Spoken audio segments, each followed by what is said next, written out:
Hello everyone, welcome back my YouTube channel. आज हम पढ़ेंगे एग्रीकल्चर बायोलॉजी का एक टॉपिक जिसका नाम है संकरण या हाइब्रिडाइजेशन। एक महत्वपूर्ण टॉपिक है ये। तो इस वीडियो में हम देखेंगे कि जो संकरण है या हाइब्रिडाइजेशन है वो क्या होता है, उसकी डेफिनेशन क्या है, किसे हम कहते हैं हाइब्रिडाइजेशन। इसके अलावा इसके ऑब्जेक्टिव क्या है, यानी कि इसका क्या उद्देश्य होता है, क्यों करवाया जाता है। उसके अलावा इसके टाइप्स यानी हाइब्रिडाइजेशन के प्रकार और उसके दोनों प्रकार अपन पढ़ेंगे। साथ ही साथ इसकी टेक्निक, हाइब्रिडाइजेशन की जो मेथड है, जो विधि है, टेक्निक है, वो कैसी होती है और उसके कौन कौन से स्टेप होते हैं, ये सारा हम आज की वीडियो में पढ़ेंगे। तो देखते हैं सबसे पहले कि हाइब्रिडाइजेशन या संकरण क्या होता है। मेनली अपन बात करें कि जो संकरण है या हाइब्रिडाइजेशन है किसे कहते हैं, तो साधारण भाषा में हम कह सकते हैं कि दो भिन्न जीनोटाइप वाले जनकों के मध्य क्रॉस करवाना ही संकरण कहलाता है। यानी कि दो प्लांट, दो अलग अलग जो है किस्म के या अलग अलग जाति के दो पादप अपन चुनते हैं, उनका चयन करते हैं। और चयन हम कौन से प्लांट का करते हैं, जो सुपीरियर हो, जो वांछित लक्षणों वाला हो, इच्छित लक्षणों वाला हो। तो दो अच्छे लक्षणों वाले, वांछित लक्षणों वाले दो सुपीरियर पेरेंट का यानी कि जनकों का या पादपों का अपन चयन करते हैं। और उनमें यदि हम क्रॉस करवा करते F1 पीढ़ी प्राप्त करते, क्रॉस करवा करके नया पादप तैयार करते, तो इस विधि को अपन कहते हैं संकरण या हाइब्रिडाइजेशन। और जो प्राप्त होने वाली जो F1 पीढ़ी के जो पादप होंगे, F1 पीढ़ी के जो बीज होंगे, वो कहलाएंगे संकर या हाइब्रिड बीज। जैसे अपन बात करें कि अपने पास में कोई दो प्लांट है, ए और बी, दो अलग अलग किस्में हैं, अलग अलग किस्मों या अलग अलग प्रजाति के दो पादप है, जो कैसे है, सुपीरियर चुने। हम पहले हम ये समझ लें कि संकरण हम क्यों करवाते हैं, संकरण क्यों यूज होता है। तो कृषि में सुधार के लिए, फसलों में सुधार के लिए, उन्नत किस्में प्राप्त करने के लिए, अच्छे लक्षणों वाली किस्में प्राप्त करने के लिए क्या किया जाता है, संकरण करवाया जाता है।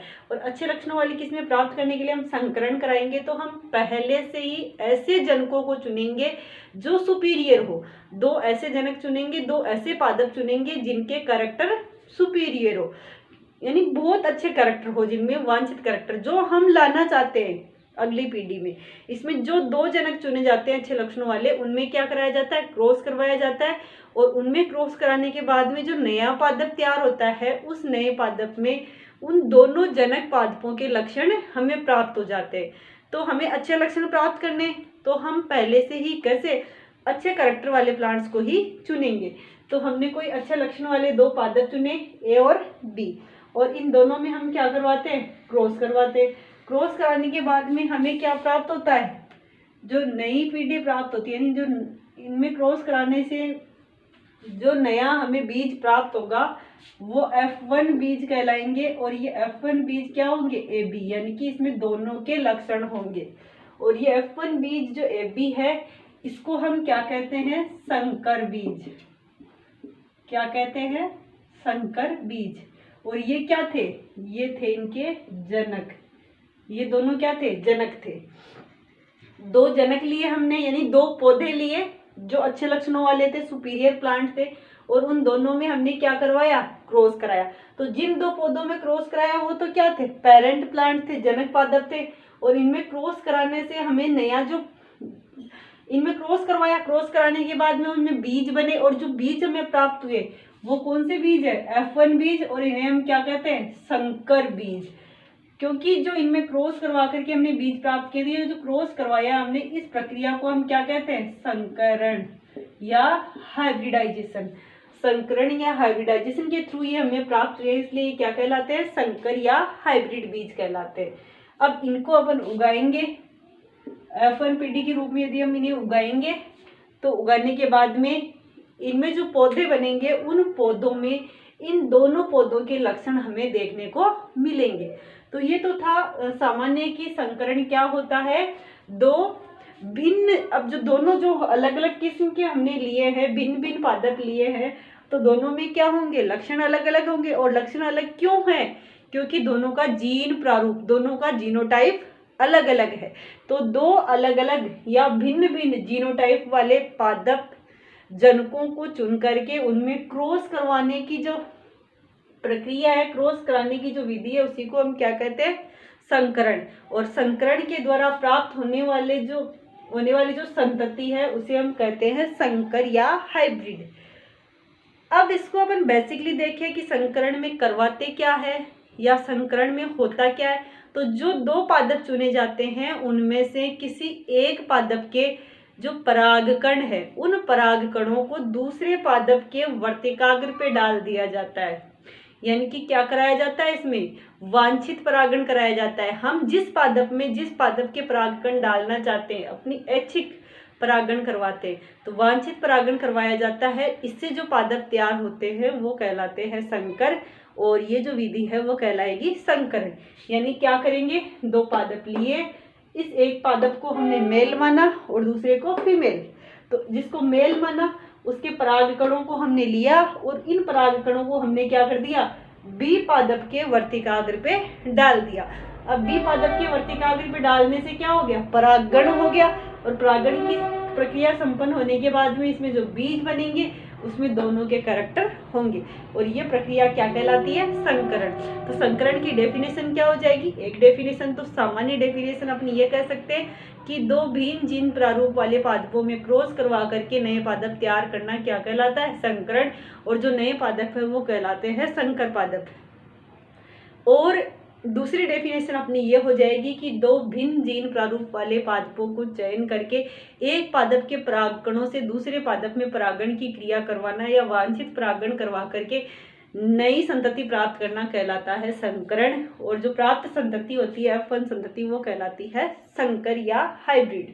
तो ये तो थी इसकी डेफिनेशन संकरण की, कि कोई भी दो हम जनक चुनेंगे, सुपीरियर जनक, जिनमें वांछित कैरेक्टर हो, अपने जो अपन कैरेक्टर चाहते हैं उन दोनों को अपन किसी एक पादप में लाना चाहते हैं, तो हम क्या करेंगे, उनमें क्या करवाएंगे, क्रॉस कराएंगे। क्रॉस कराने का मतलब है कि इनमें स्वैच्छिक परागण कराएंगे, वांछित परागण कराएंगे। हम अपनी इच्छा अनुसार परागण कराएंगे, एक पादप के परागकणों को दूसरे पादप के वर्तिकाग्र पे डालेंगे, और इससे जो हमें संतति प्राप्त होगी वो कैसी होगी, संकर होगी, यानी कि हाइब्रिडाइजेशन हो जाएगा।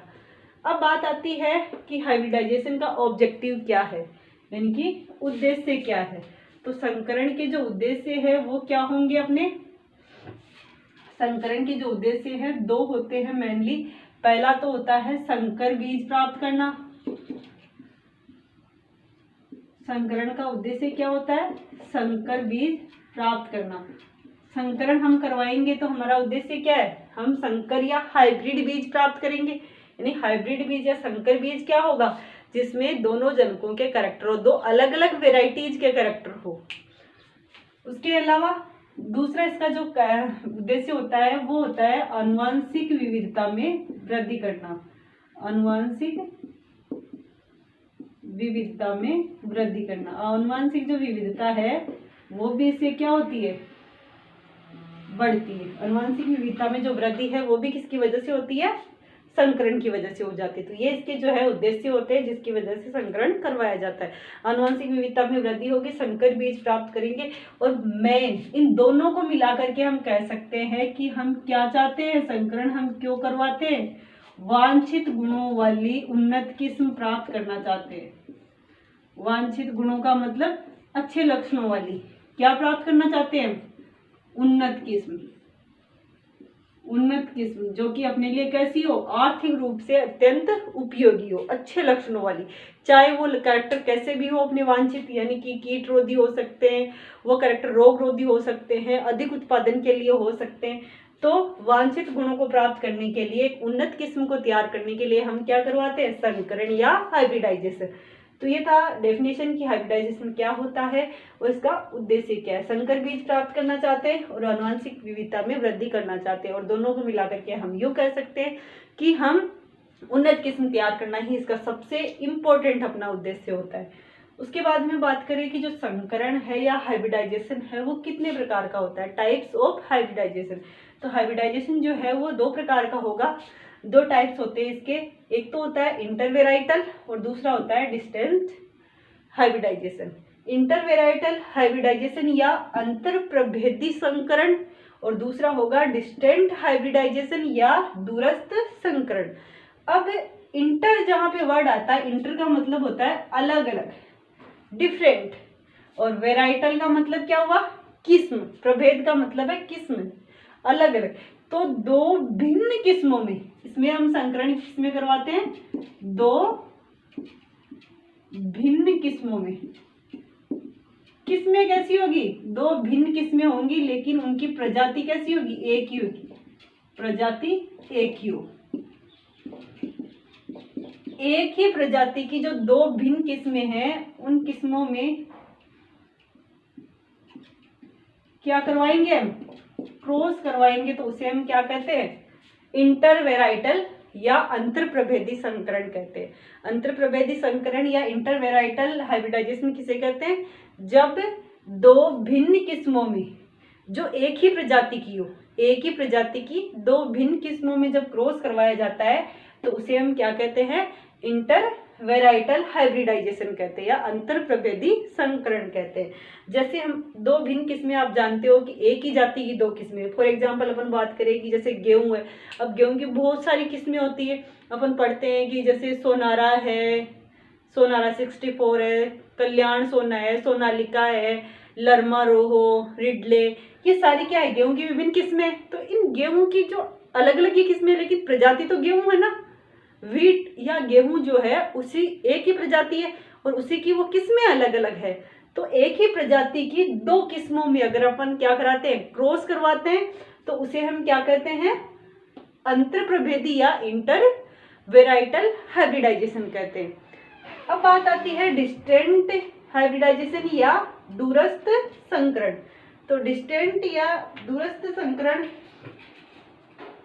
जो है, डिस्टेंट या जो दूरस्थ हाइब्रिडाइजेशन है वो क्या होगा, यहाँ पर जो हम हाइब्रिडाइजेशन कराएंगे, संकरण कराएंगे, वो किसमें होगा, दो अलग अलग प्रजातियों में, दो भिन्न प्रजातियों में।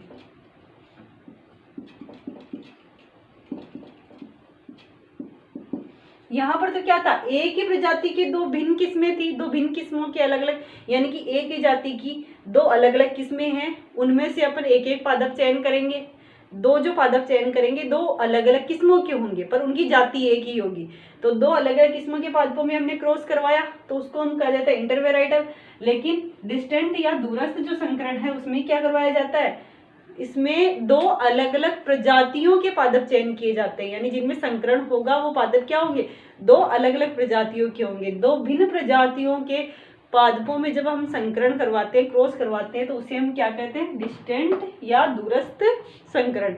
दूरस्थ संकरण दो भिन्न प्रजातियों में करवाए जा सकते हैं। जैसे कि फॉर एग्जाम्पल अपन सुनते हैं पोमेटो, यानी ऐसा पादप जिसमें कि टमाटर और आलू हमें दोनों प्राप्त होते हैं। तो ये किससे प्राप्त हुआ, हाइब्रिडाइजेशन से। हाइब्रिडाइजेशन किसमें किया गया, आलू और टमाटर। आलू अलग प्रजाति है, टमाटर अलग प्रजाति है, तो दो अलग अलग प्रजातियों में क्या कराया गया, हाइब्रिडाइजेशन, संकरण कराया गया।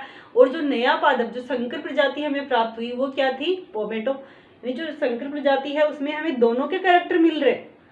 पहले आलू में सिर्फ आलू लगता था, टमाटर में सिर्फ टमाटर, पर दोनों में हमने हाइब्रिडाइजेशन करवा दिया। नया जो प्लांट बना उसमें क्या है, हमें दोनों प्रोडक्ट मिल रहे। मतलब क्या है कि दो अलग अलग प्रजातियों में हम क्या करवा रहे हैं, क्रॉस करवा रहे हैं, और इनसे जो प्राप्त पादप होगा वो क्या होगा, संकर होगा, हाइब्रिड होगा। तो ये थे प्रकार किसके, हाइब्रिडाइजेशन के। अंतरप्रभेदी जब एक ही जाति की दो किस्मों में करवाते हैं, और डिस्टेंट या दूरस्थ संकरण जब दो अलग अलग प्रजाति के पादपों में हम क्रॉस करवाते हैं, तो उसे हम क्या कहते हैं, डिस्टेंट या दूरस्थ संकरण। तो ये थे संकरण के प्रकार। उसके बाद में हम बात करते हैं टेक्निक ऑफ हाइब्रिडाइजेशन, यानी कि संकरण की विधि। टेक्निक क्या है, विधि क्या है संकरण की। तो संकरण की जो विधि है या टेक्निक है वो हम पढ़ते हैं। संकरण की जो विधि है उसको हम 7 चरणों में पढ़ेंगे। 7 चरणों में इसको बांटा गया है। और संकरण की टेक्निक को पूरा करने के लिए सबसे पहली बात तो ये होनी चाहिए कि जो प्रजनक है, प्लांट ब्रीडर है, उसमें योग्यता होनी चाहिए कि वो उचित जो है वांछित लक्षणों वाले पादपों का चयन कर सके, यानी सुपीरियर प्लांट्स को वो सेलेक्ट कर सके। सुपीरियर जो पेरेंट प्लांट चुनेंगे, जनक जो पादप चुनेंगे जिनमें हमें संकरण करवाना है, तो ब्रीडर को पहचान होनी चाहिए कि वो वांछित लक्षणों की पहचान कर सके और उनको चयनित कर सके। संकरण करवाया जाता है फसलों में सुधार के लिए, उन्नत गुणों वाली फसलें प्राप्त करने के लिए। और फसलों में सुधार के लिए हमें सबसे पहले क्या करना होता है, ऐसे पेरेंट्स का चयन करना होता है, ऐसे जनकों का चयन करना होता है जिसमें वांछित कैरेक्टर जो है वैरायटी में हो, और फिर उनमें क्या करवाना है, क्रॉस करवाना है। तो हम पढ़ते हैं कि जो संकरण की टेक्निक है यानी हाइब्रिडाइजेशन की जो टेक्निक है वो क्या है, विधि क्या है।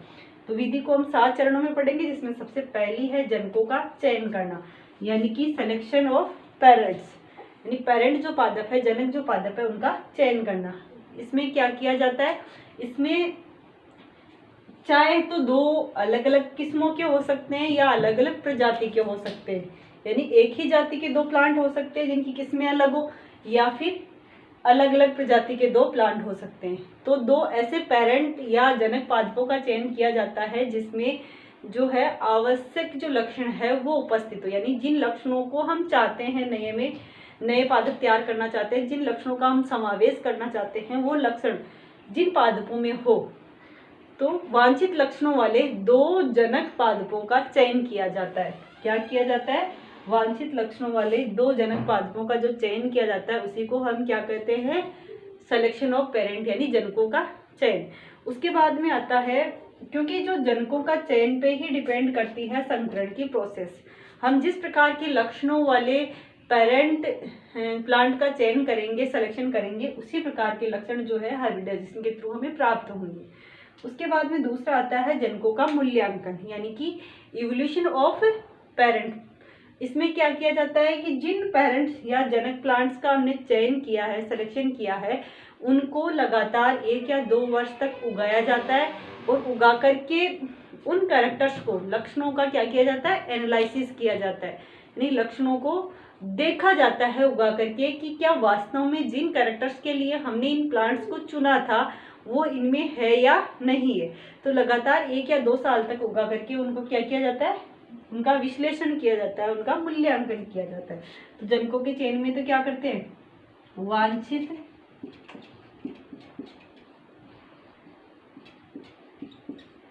लक्षणों वाले पादप जनकों को चुना जाता है, वांछित लक्षणों वाले पादप जनकों को चुनना ही क्या कहलाता है, जनकों का चयन। उसके बाद में क्या करते हैं, जो चयनित पादप होते हैं, चयनित जो जनक होते हैं, चयनित जनक पादप जो हमने चुने, उनको क्या करते हैं, 2 वर्षों तक उगाकर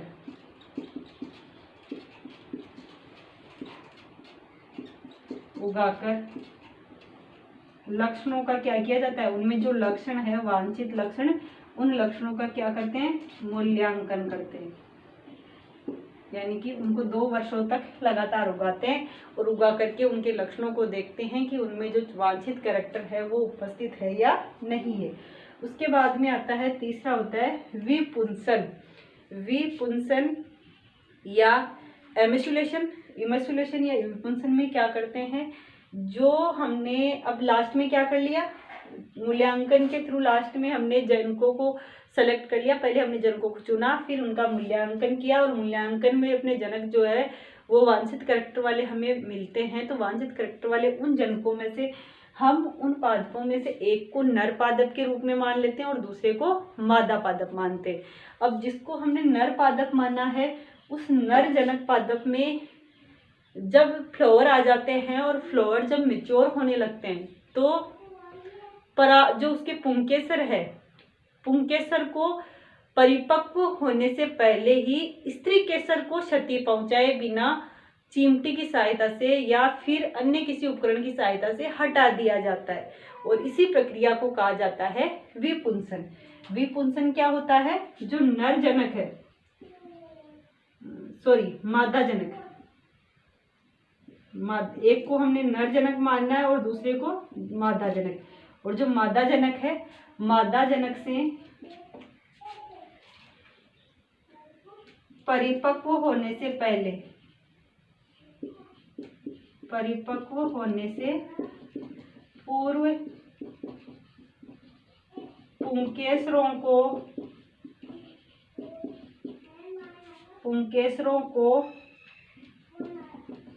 स्त्री केसर को क्षति पहुंचाए बिना, स्त्री केसर को क्षति पहुंचाए बिना,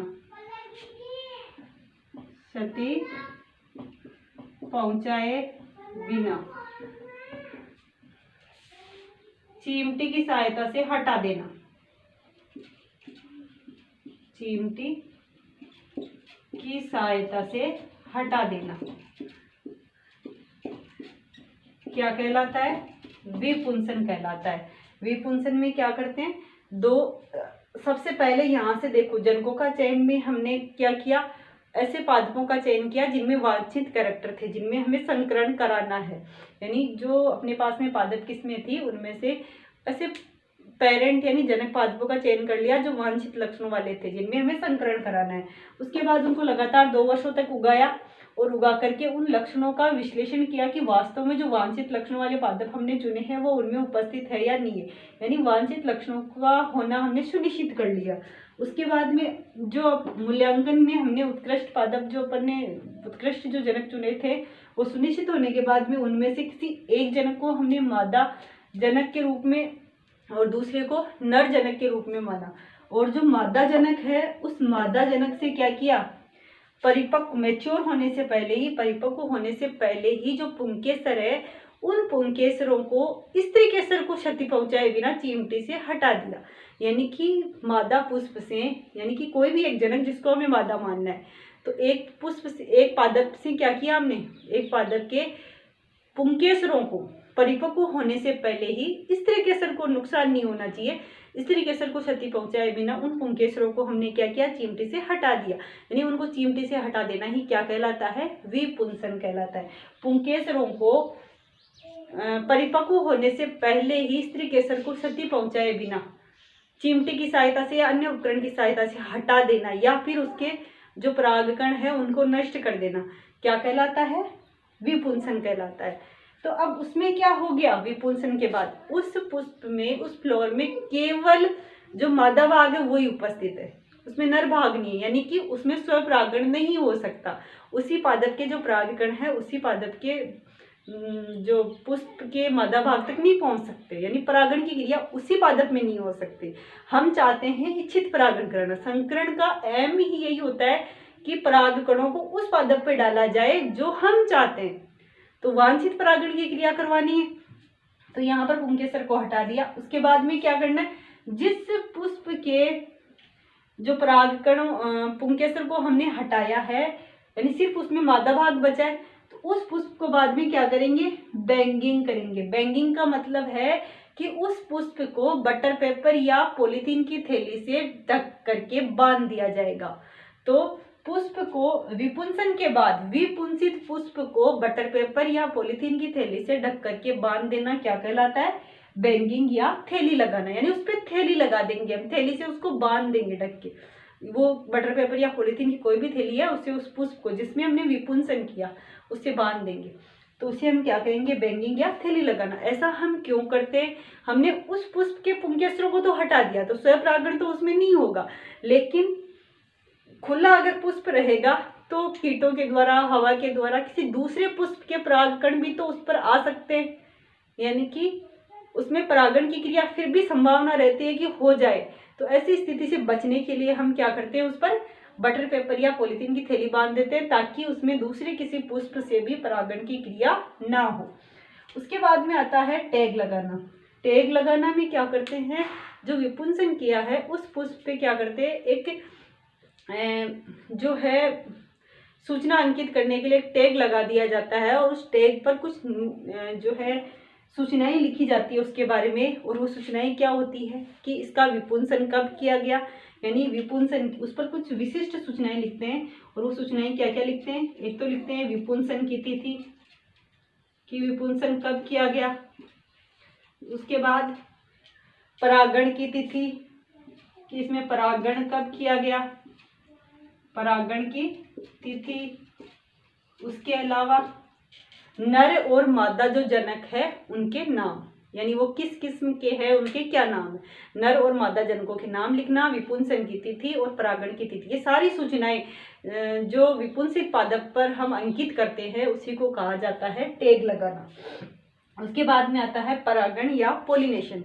परागण या पोलिनेशन में क्या करते हैं, जिस पुष्प को बटर पेपर या पॉलीथीन की थैली से बांध रखा था, उस पुष्प में जो चयनित अपने दो पादप थे, उन चयनित दोनों पादपों में से एक पादप जिसको तो विपुंसित कर दिया था, दूसरे पादप के जो पुष्प है उससे परागकणों को ला करके विपुंसित पादप पर डाल दिया जाएगा और इसी को हम क्या कहते हैं, परागण।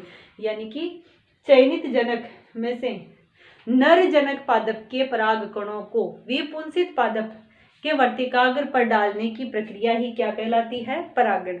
परागण हो जाएगा तो परागण के बाद में उसमें क्या होगा, परागण के बाद में उसमें जो है निषेचन हो जाएगा। निषेचन के थ्रू उसमें क्या बनेंगे, बीज बनेंगे, यानी F1 बीजों का उत्पादन उस पादप में हो जाएगा। तो बाद में हम क्या करेंगे, लास्ट स्टेप अपना होगा F1 बीजों को एकत्रित और भंडारित करना। जो परागण के बाद में F1 बीज बनेंगे, उन F1 बीजों को हम क्या करेंगे, एकत्रित करेंगे, यानी कलेक्ट करेंगे। बनने के बाद लिफाफों में उनको अलग अलग डाल लेंगे और भंडारित करेंगे, यानी किसी कीटनाशक की सहायता से उन्हें स्टोर करेंगे ताकि वो नष्ट ना हो, क्योंकि वो अपने क्या है, संकर बीज है, हाइब्रिड बीज है जिसमें वांछित लक्षण उपस्थित है। और जब आवश्यकता होगी तो हम उन्हें क्या करेंगे, उगा करके F1 पीढ़ी को उगाएंगे। तो इस तरह से जो है संकरण की सारी जो टेक्निक या जो विधि है वो कंप्लीट हो जाती है, यानी संकरण की प्रक्रिया है जो वो संपन्न होती है। तो ये तो थी संकरण की प्रक्रिया कि संकरण किस प्रकार से होता है। जनकों को चुनेंगे, उनका मूल्यांकन करेंगे 2 साल तक उगा करके, उसके बाद में एक जो पादप होगा उसको विपुंसित कर देंगे, यानी उससे पुंकेसर को हटा देंगे। फिर उसी पादप के जिसमें हमने विपुंसन किया है बटर पेपर या जो प्लास्टिक की थैली है उसे बांध देंगे, फिर उस पर टैग लगा देंगे। टैग में विपुंसन की स्थिति, परागण की स्थिति और नर और मादा जनकों के नाम लिख देंगे। और उसके बाद में क्या किया जाता है, जो विपुंसित पादप है उस पर परागण की क्रिया करवाई जाती है, वांछित परागण करवाया जाता है और इस प्रकार से जो है संकरण कंप्लीट हो जाता है।